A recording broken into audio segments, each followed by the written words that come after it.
오순절 성경 강림 사건으로 말미암아 제자들이 방언을 해서 세계 각지에서 모여 많은 사람들을 놀라게 했다라는 것을 지난주에 말씀을 전하면서 오순절 성령의 오심에 대해서 말씀을 나눴습니다. 사도행전 2장 10절 말씀을 보시면 이 사건에 대해서 이렇게 기록하고 있습니다. 다 놀라며 두려워하여 서로 가로되 이 어찌 된 일이냐 하며 또 어떤 이들은 조롱하여 가로되 저희가 세술이 취하였다.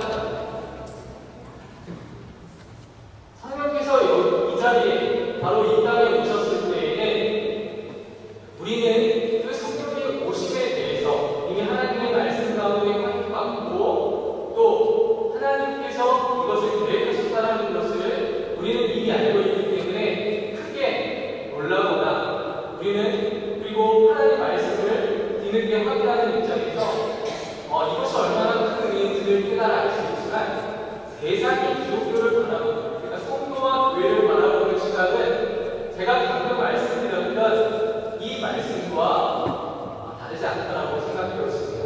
다 놀라고 무욕하고 서로가 가로되 긍정적으로 이야기하는 것이 아니라 어찌된 일이냐 저들은 도대체 무엇을 가지고 서로 저렇게 혼자서 서로 자기네들끼리 저러고 있느냐 이것이 세상에서 기독교를 바라보는 시각이라고 할 수 있습니다. 그래서 이러한 사실 가운데 있는 현실에서 어찌 보면 베드로가 자신들에게 일어난 일을 분명히 하나님의 은혜 가운데 설명하기 위해서 설교를 하는 부분이 오늘의 부분이라고 할 수 있습니다. 이것이 사도행전에 나타난 첫 번째 베드로의 설교입니다. 베드로가 15성도와 같이 서서 소리를 높여 가로되 유대인들과 예루살렘에 사는 모든 사람들아 이 일을 너희로 알게 할 것이니 내 말에 귀를 기울이라. 설교는요 선포입니다. 하나님께서 말씀하시는 것을 대언하여 전하는 것입니다. 그래서 믿음은 들음에서 나온다는 말씀으로 우리가 이해하고 있는데 이 선포는 하나님의 말씀을 하나님의 말씀으로 여기며 하나님의 말씀으로 다시 한번 자신의 신앙을 점검해 봐야 한다는 것입니다. 지금 베드로가 이러한 오순절 마가의 성령의 그 오심을 가지고 이제는 일종의 검증으로 설교를 하는 장면이 우리에게 소개되고 있습니다. 그런데 베드로의 설교를 자세히 살펴보면 이 설교가 오늘날 일반적으로 우리가 기독교를 소개하는 것과는 차이가 있다는 사실을 발견할 수 있습니다. 먼저 이것을 여러분들에게 설명하고자 하는데 우리가 21세기를 살아오면서 현대 이 첨단 문명 사회를 살면서 예전과 그 신앙의 어떤 모습들을 비교해 보면 여러 부분에서 많은 진보가 이루어졌다는 것을 여러분이 아실 겁니다. 그래서 인간은 더욱더 자신들이 가지고 있는 어떤 경험과 자신들의 지식과 또 자신들이 가지고 있는 합리성을 더 존중하게 됐습니다. 그래서 어떤 사실, 어떤 그 무엇인가를 설명하는 데 있어서 팩트, 분명히 한계로 뭔가가 있어야만 된다는 것입니다. 그래서 어떤 사실을 설명할 때 논리적으로 증명 가능한 것을 믿으려는 경향이 있습니다. 그래서 기독교에 관한 설명도 증명되고 사람들이 다 합리적으로 수긍을 해야만 믿게 되는 그러한 시기에 우리는 살아가고 있다는 것입니다. 기독교란 어떤 것인가에 대해 설명해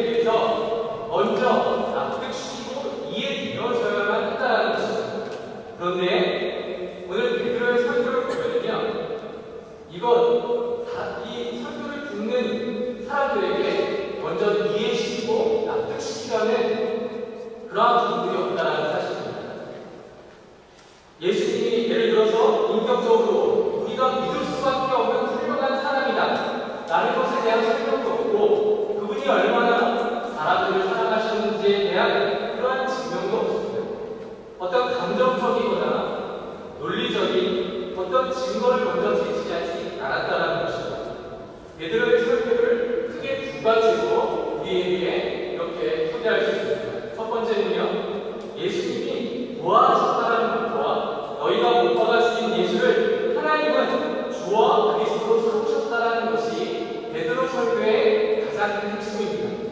그러면서 예수님의 부활을 다윗이라는 이스라엘의 왕, 영웅과 비교하면서 이야기해 나가는 것이 오늘 본문의 내용입니다.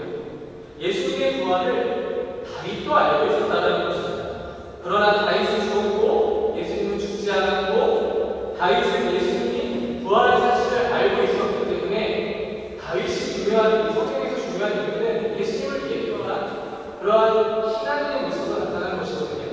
그런데 그는 이 땅에 존재하지 않지만 예수는, 우리가 믿고 따르는 그 예수님은 여전히 우리 가운데 존재하고 계시다는 것을 베드로는 설명하고 있는 것입니다. 그래서 실제로 예수님은 부활하셨고 우리가 우리에 대하여 증인이다라고 지금 이야기하고 있는 것입니다. 이것이 베드로 설교의 가장 큰 핵심입니다. 그러면 예수님의 부활이라는 것이 왜 중요하게 다루어져야 되는가? 이것을 우리는 잘 이해해야 합니다. 예수님께서는 부활의 첫 본이 되셨습니다. 왜 이렇게 하셨는가? 여러분이 이미 잘 아시고 계시겠지만 예수께서 부활하신 복음을 이 전할 자로 모든 사람들을, 하나님의 사람들을 불러 모으셨습니다. 그래서 부활하신 예수님이 자신이 살아났다라는 것을 성경의 예언대로 성취하시고자 실제로 많은 목격자들이 보이는 데에 나타나시고 또 그 부활을 증명하시는 것입니다. 성경의 예언대로 맨 처음에는 여자가 예수님의 부활에 대한 것을 진술하는 것으로 성경은 나타내어지고 있습니다. 그리고 500명이 넘는 형제와 자매들 사이에 실제로 예수님께서 부활하시고 나타나셔서 실제로 목격하게 하셨습니다. 이것이 중요한 이유는 우리가 예수님을 판타지로 믿는 것이 아니기 때문에 그렇습니다. 예수의 부활 사건은 모든 사람들이 이해할 수 없는 그러한 사건입니다. 인간은 논리적으로 증명되고 합리성을 가지고 증명되어져야 있는 존재입니다.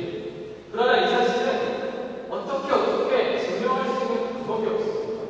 중요한 건 성경에서 많은 사람들이 보는 가운데 실제로 예수님이 부활하셨다는 것을 선포하고 있다는 사실입니다. 이것을 믿느냐 안 믿느냐가 결국에는 성도이냐 그렇지 않느냐를 가리는 중요한 신앙의 잣대가 되기 때문에 그렇습니다.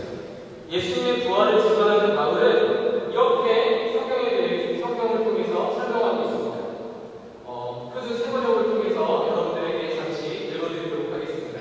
성도자매 여러분, 내가 여러분에게 전한 복음을 여러분에게 일깨워 드립니다.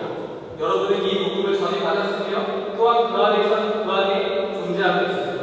내가 여러분에게 전해드린 대로 여러분이 복음을 굳게 잡고 있으면 또 여러분이 굳게 믿지 않았으면 그 복음으로 여러분도 구원을 얻을 것입니다.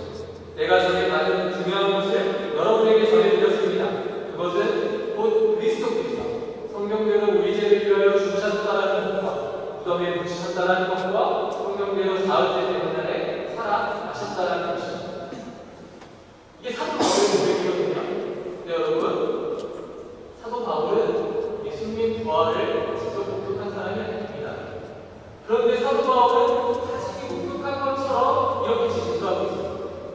이게 가능한 이유는요, 바로 우리가 성령 안에 함께 존재하고 있기 때문에 그렇습니다. 여러분이 세례를 받을 때에 놀라운 성삼위 하나님의 은혜 가운데 예수님의 부활을 우리가 실제로 보지는 못했지만 믿음으로 성경의 진술대로 성령의 감동으로 말미암아 우리가 부활을 마치 목격한 사건같이 된 것이라는 것입니다. 이 부활의 사건을 여러분은 그래서 믿으셔야 하는 것이고 다 믿고 있을 수 있습니다. 이것이 중요합니다. 그래서 사도 바울은 실제로 예수님의 부활 사건을 목격한 사람이 아니지만 이렇게 표현할 수 있게 된 것입니다. 그래서 성도는 성령의 충만함 가운데 함께 존재하는 귀한 하나님의 지체임을 성경은 표현하고 있습니다. 부활 사건이 중요한 것은 바로 이러한 성경의 진술 때문에 그런 것입니다. 그리스도께서 성령대로 우리 죄를 위하여 죽으셨고 무덤에 묻히셨다가 하나님의 말씀대로 사흘째 되는 날에 살아나신 것, 이것을 여러분의 믿음으로 고백할 수 있어야 한다는 것입니다. 물론 이 자리에 계신 모든 분들은 이 고백을 성경의 감동으로 말미암아 하셨을 줄 믿습니다. 그러나 이 부활의 사건에 대해서 끊임없이 세상과 하나님을 믿지 않는 사람들은 이것을 가지고 우리를 시험에 빠뜨려 할 것입니다. 그래서 우리는 성경의 진술대로, 성경대로, 하나님의 말씀대로 우리가 믿는 것이 중요하다는 것입니다. 이 사실은 이미 구약 성경에 잘 기록되어 있습니다. 호세아서 6장 2절에 여호와께서 이틀 후에 우리를 살리시며 제3일에 우리를 일으키시리니 우리가 그 앞에서 살리라. 이것은 예수 그리스도의 부활 사건을 미리 예언하신 말씀입니다. 그리고 요나서 1장에서도 예수님께서 3일 후에 부활하실 것에 대해서 기록하고 있습니다. 우리가 예수님을 사람으로 생각하고 우리와 같은 존재로 생각하면 이 부활 사건을 믿을 수 없습니다. 그래서 성경에 진술되어 있는 예수님의 부활이 가지고 있는 그 의미가 무엇인지를 여러분이 잘 이해할 필요가 있습니다. 그리고 예수께서 말씀하신 대로 십자가에 달려 죽음을 당한 지 사흘 만에 무덤을 열고 다시 살아나셨다라는 이 부활의 의미가 무엇인지를 여러분 잘 이해해야만 하는 것입니다. 예수님은 부활의 열배로 직접적으로 부활의 그 증거를 우리에게 제시하셨습니다. 왜냐하면 우리가 나중에 하나님의 은혜로 말미암아 다 부활해야 하는 존재이기 때문에 그런 것입니다. 주님이 다시 사신 것이 곧 우리가 다시 산다는 것에 대한 증거요, 하나님께서 죽음에서 그를 부활시키셨으니 우리도 죽음에서 부활하게 될 것이다라는 사실을 믿는 것입니다. 그리고 우리가 하나님 나라, 새 땅, 그 새 하늘에 이제 거하게 된다는 사실을 인정하는 것이 중요합니다. 이것은 우리가 증거로 증명할 수 있는 일이 아닙니다. 오직 믿음으로만 하나님 앞에서만 고백할 수 있는 믿음의 사건이기 때문에 그렇습니다. 그렇기 때문에 모든 믿음의 사람들이 신앙생활을 해나가는 데 있어서 내가 부활에 참여하는 자인가 아닌가를 스스로에게 물어볼 줄 알아야만 하는 것입니다. 처음에 말씀드린 바와 같이 베드로는 그래서 이 부활 사건을 굉장히 중요하게 우리에게 강조하고 있는 것입니다. 왜냐하면 이 부활을 믿느냐, 부활을 믿지 않느냐가 곧 하나님의 사랑이냐 아니냐를 증명하는 가장 큰 잣대가 되기 때문에 그렇습니다. 신앙생활이라는 것은요, 우리가 마음이 뜨거워져서 우리가 감동을 받아서 그분을 믿었다, 그것이 아닙니다. 성령의 감동으로 말미암아 자격이 없는 자들이 하나님을 믿게 되었다는 사실이 중요한 것입니다.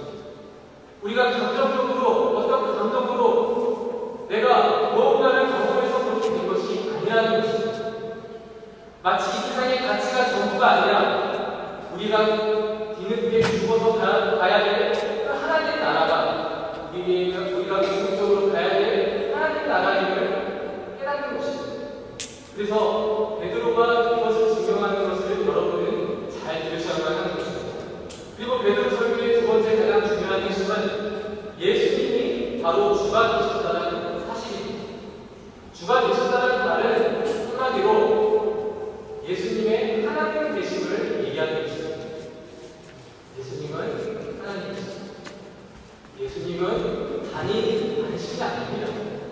그런데 우리는 이 예수님에 대해서 세례를 받고 신앙생활을 하는 사람 중에서도 여전히 하나님의 아들이라는 것을 알게 되는데 그 하나님의 아들이 하나님 자신이라는 사실에 대해서 고백하지 못하는 사람들이 의외로 있습니다.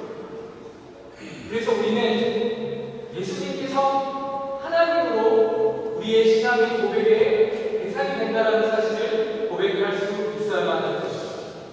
예수님이 주가 되신다는 것은 예수님의 하나님 되신 삼위일체 하나님 인격, 그 성자 하나님을 우리가 믿음으로 고백하는 것을 이야기하는 것입니다.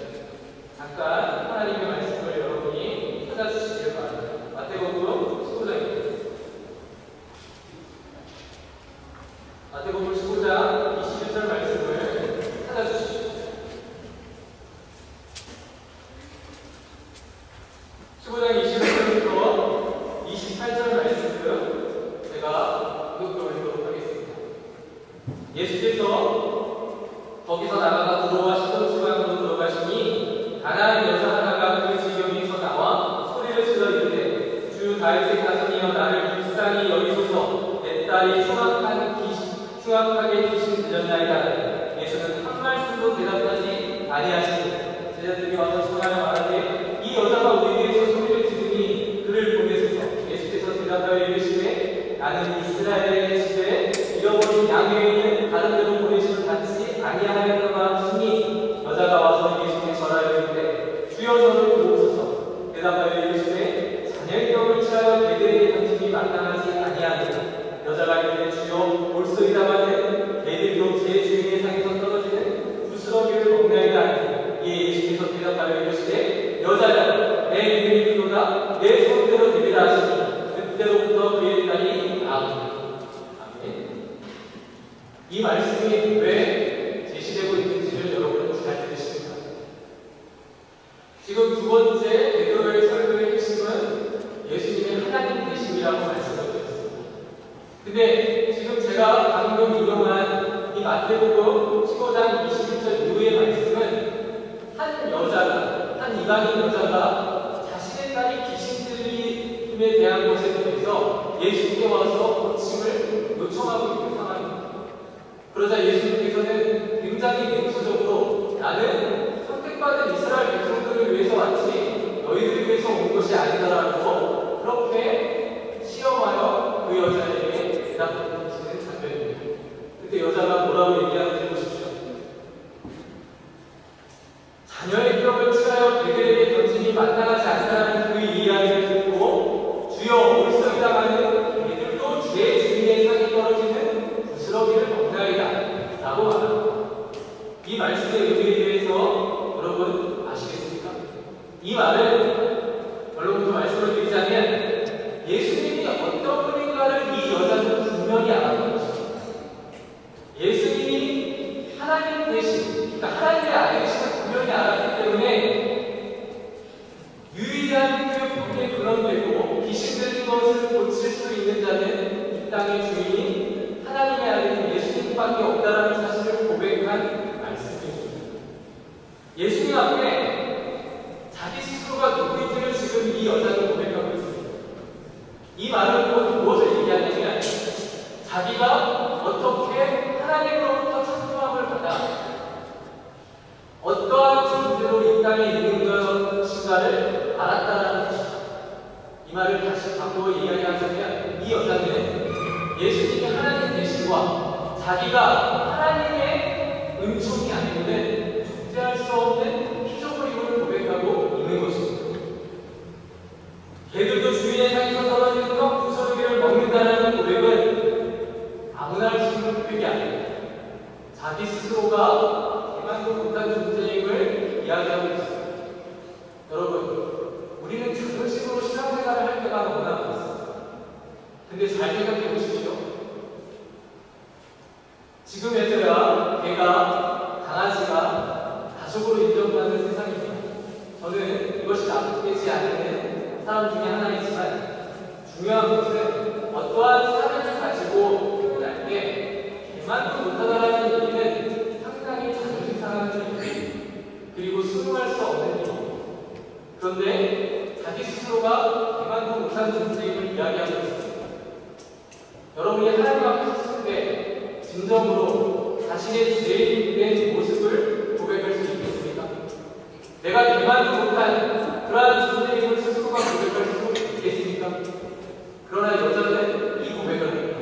왜냐하면 하나님이 누구신가를 알고 있기 때문에 하나님이 자신의 신앙의 고백이 어떠한 표현으로 하나님께 전달될지를 이 사람은 너무나 잘 이해하고 있었다는 것입니다. 그래서 예수님께서는 이 여자를 통해서 너와 같은 믿음을 가진 자가 없다라고 칭찬하신 것입니다. 신앙은 자존심이 아닙니다. 믿음 생활은 자신의 자존감을, 자신의 자존심을 드러내는 싸움이 아니라는 것입니다. 신앙의 싸움은 내가 하나님 앞에 죄인임을 고백하는 싸움입니다. 이것을 고백하지 못하면 하나님께서 나를 위해서 일하실 수 없다라는 것을 인정하는 것입니다. 여러분 스스로가 이 자리에 어떻게 섰는지 저는 잘 모릅니다. 그러나 분명한 사실을 아는 것은 성령의 감동으로 말미암아 여러분이 예수 그리스도를 내 구주로 영접했고 그분을 하나님으로 여러분이 고백했기 때문에 이 자리에 함께하고 있다는 사실을 아는 것입니다. 여러분의 신앙생활은 바로 이러한 신앙의 고백이 전제되어야만 하는 것입니다. 이것이 베드로설교의 가장 큰 두 가지 핵심입니다. 그래서 여러분, 우리가 먼저 하나님의 하나님 되신, 예수님의 하나님 되신, 그리고 예수님께서 누구를 위해 부활을 주는가를 아는 것입니다. 로마서 8장에 이렇게 기록되어 있습니다. 만일 너희 속에 하나님의 영이 거하시면 너희가 육신에 있지 아니하고 영에 있나니 누구든지 그리스도의 영이 없으면 그리스도의 사람이 아니라 또 그리스도께서 너희 안에 계시면 몸은 죄로 인하여 죽은 것이나 영은 의로 인하여 살 것입니다. 예수를 죽은 자 가운데서 살리신 이의 영이 너희 안에 거하시면 그리스도 예수를 죽은 자 가운데서 살리시니가 너희 안에 거하시는 그의 영으로 말미암아 너희의 죽을 몸도 살리시니. 이것을 믿으십니다. 우리 안에 살아있는 영을 모시고 계신 줄을 믿으셔야 합니다. 여러분 안에 계신 영은 죽은 영이 아닙니다. 내가 믿었어도 내가 믿지 않아도 되는 그런 대상이 아니라는 것입니다. 신앙생활은 주일날 열심히 나와서 예배하고 찬양한다고 배워가는 게 아닙니다. 그런데 우리는 우리 멋대로 우리의 신앙의 모습을 스스로가 정의하고 있습니다. 하나님이 명하신 명령에 따라 행하는 것이 아니라 이거는 내가 해야 되고 이거는 예수님 여기까지는 들어오시지 않았으면 좋겠습니다. 이러고 있지 않는가를 여러분 스스로가 여러분에게 물어보셔야 한다는 것입니다. 오늘 본문에서 제자들 그리고 설교를 하고 있는 베드로는 자신들이 부활하신 그리스도의 증인으로 자신들을 표현하고 있지만 이 모든 것을 증인으로 표현할 수 있도록 하나님께서 하나님이 예수를 구주로 높이시는, 그러니까 성부 하나님이 성자 하나님을 인정하고 있고 이 성자 하나님이 성령 하나님을 약속하시는 이 말씀에 대한 놀라우신 복음의 은총을 여러분들은 깨달아 아셔야만 하는 것입니다. 예수를 하나님이 살리십니다. 우리가 다 이게 증인이로다. 하나님의 오른손으로 예수를 높이심에 그가 약속하신 성령을 아버지께 받아서 너희 보고 든든히 것을 부어주셨습니다. 예수님이 하나님 되심을 성경에서 증언하고 있듯이 여러분이 하나님 안에서 하나님의 영으로 말미암아 하나님의 자녀가 되었다는 사실을 진정으로 고백하시는 여러분이 되시기를 주님의 이름으로 축원합니다. 여러분은 부활의 생명, 이것을 이미 허락받으신 분입니다. 그리고 하나님의 새로운 질서와 새로운 세계에 이미 들어가신